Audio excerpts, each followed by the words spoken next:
Good afternoon, guys, and welcome to week four. Week four, we focus on various aspects and various components when it comes to social facilitation and social loathing, as well as brainstorming and decision making and performance. This week, we primarily focus on the influence of grouping and group influences in decision making, information processing, and also cognitive functioning, even in the brain. The primary one was about the self-referral neurological functioning in a part of the brain that evaluates the construction of self-oriented thoughts, which was actually explained by Mina Sikera, I believe her name was, in the TED Talk. She did mention that the MPFC, which is the medial prefrontal cortex stimulant functioning of the brain, which works on any kind of aspects that relates to self-evaluation, whether you're reading it, whether you're hearing it, or whether you're expressing it about yourself, which is going to be functioning in the prefrontal right there in front of the brain. And they use the MRI in order to measure blood flow of the brain during that period of time. So from that aspect, we get to see the neurological aspect and the cognitive process of self-orientation. But that research was even more interesting when Mina explained how it will be less functioning of the MPFC when it comes to the actual grouping and evaluation of others to grouping.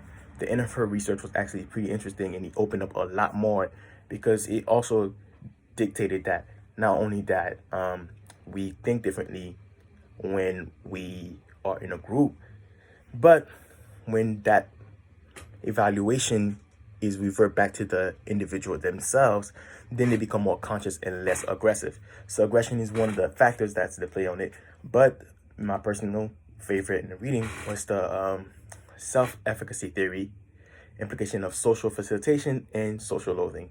This one was more interesting as in its transition, I believe, because I watched the video first and then I went back to the readings. I believe I'm a more visual person, so I consume data and information when I see somebody talk about it expressively. So self-efficacy theory is the theory that people are motivated by their expectations about what they can do as well as the experiences of consequences of their actions. So basically, it's belief in a person that she's capable of performing a requisite behavior, action, attack, etc., etc. And that transitions straight from the self into the grouping, because performance leads to an outcome expectancy, which says the belief that a person given a behavior or a set of behaviors will lead to a given outcome.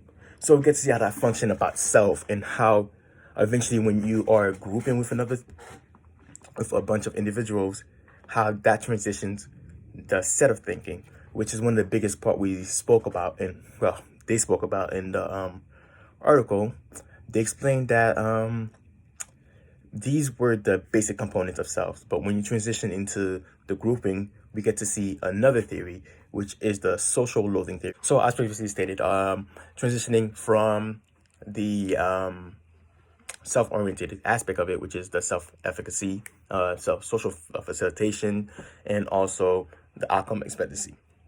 Now we transition into more of a social loathing, which is the outcome and the effort put when a person is within a group. Now, social loathing does plays a big task when you see how individual function within a group, because when participants were led to believe that their outputs as an individual identified, social loathing was eliminated in theory. But what they found out is that when it's comparing and identifying, but they are able to identify, not just the fact that, it's identified or oriented, or when they are themselves able to identify that theory, then they are able to individually measure their performance and differentiate fault between them and other group members. So that's when you eliminate social loathing, which was fascinating to me, because that's like, I could be within a group, and me personally, I would try to put the best as I can, because I do feel like a certain sense of competition is necessary. That's what I'm basically saying. But as a group, you cannot just limit it to just, hey, we're working together, because yes, you want to give as much as your strength and not have to put as much effort into a certain aspect that you're not really well in. But in order to get maximum performance, especially for complex um, tasks, which the data did support that individuals who were in collective groups and were able to solve complex tasks more.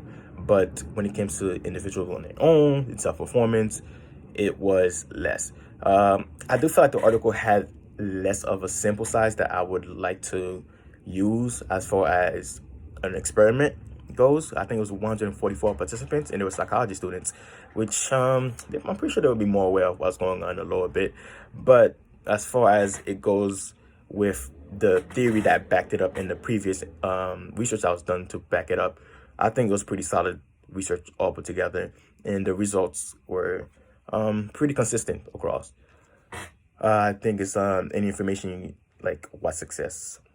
When it comes to personally success within my work group, I do see that there's a high rate of success, but there's a limited in performance as individuals, I believe, because there's some certain group members who collect more as far as money goes. Because this is like my department actually will be great in doing experiment because we collect information, we collect money also. So you're seeing how well a certain department could collect, but then there's difference between efforts put in and how much is actually collected. So my department would actually collect in as far as efforts go because there's more need to collect. But as far as the other departments, which is like the major medicals, they'll collect higher masses because of the fact that the reimbursement fee schedule is actually higher for major medicals than it is for personal injury protection claims and workers' compensation claims to a certain extent. So if you're a New York provider, you get paid less than a New Jersey provider.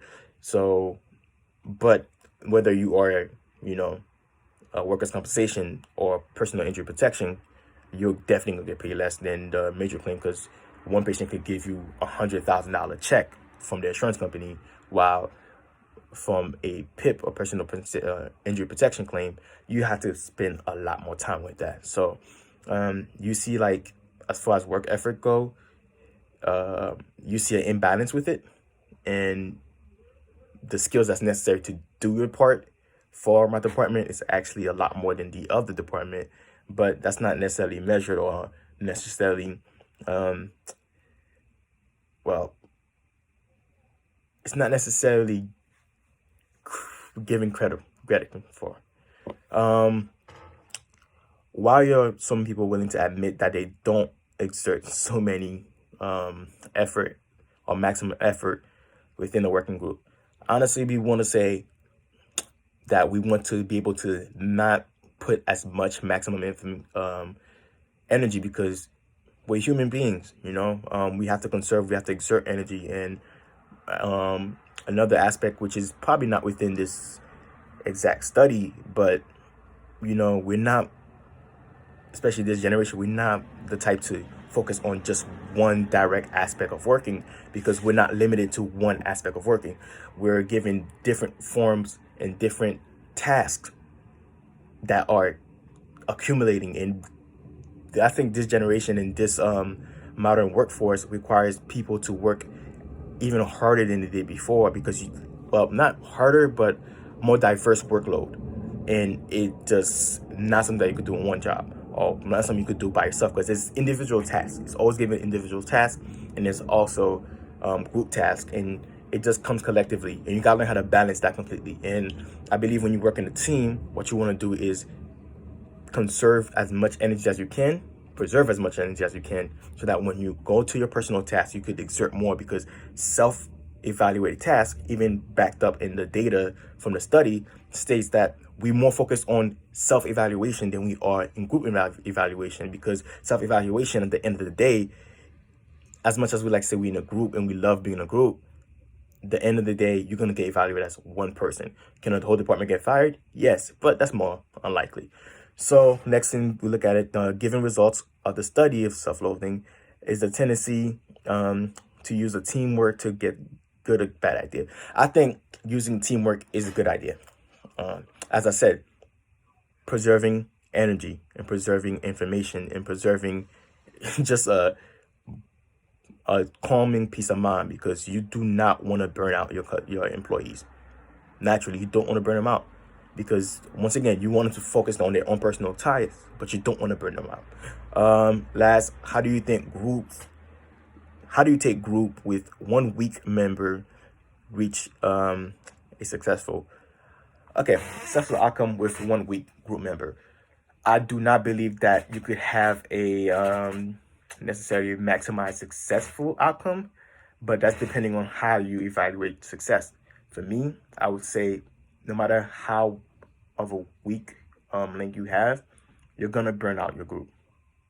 So you want that weakest link to be at a standardized performance level. Even if they're the weakest link, they have to be at the standard level, because if that individual is constantly being the weak link and you have to put more workload on somebody else, and then it becomes a chain reaction where somebody else got to pick up somebody else's load because they pick up somebody else's workload, and then before you know it, you're creating a sure enough burnout.